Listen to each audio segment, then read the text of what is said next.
নমস্কার, শুভ সকাল বন্ধুরা। আমার পেজে সকলকে স্বাগত জানাই। আগেকার যুগে শিক্ষাদানের একটা উপায় ছিল গল্প বলা।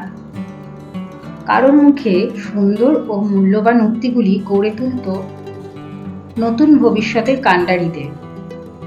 তেমনি উক্তি বা বাণী মানুষের জীবনে নানা পরিবর্তন যেমন আনতে পারে, তেমনি বিপন্ন মুহূর্তে সাহসও জোগাতে পারে, আর পারে নিজের সঠিক পথের কথা স্মরণ করিয়ে দিতে। তাই ভালো ভালো কথা সবারই ভালো লাগে। এই ভালো লাগার পেছনে কারণটা হলো আশাবাদ। মানুষ আশাবাদের জন্যই বেঁচে থাকে, স্বপ্ন দেখে সুন্দর ভবিষ্যতে।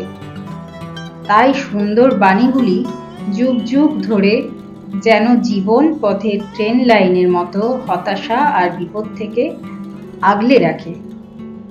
তাহলে চলুন বন্ধুরা, এমন কিছু লাইন শুনি যেগুলো নানাভাবে বিভিন্ন সময় আমাদের প্রেরণা যোগাতে পারে।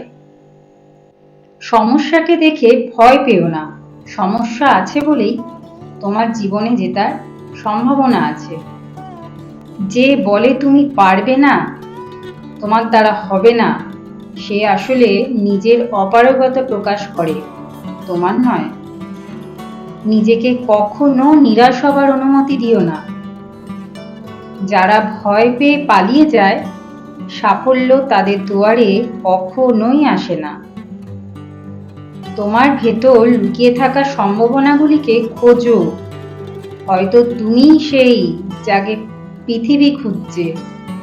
জীবনকে দামি উপহার হিসেবে দেখো, অভিযোগ করো না, আনন্দ পাবে। যদি তুমি খারাপ পরিস্থিতিতেও হাসতে পারো, তবে তুমি জিতে গেছো।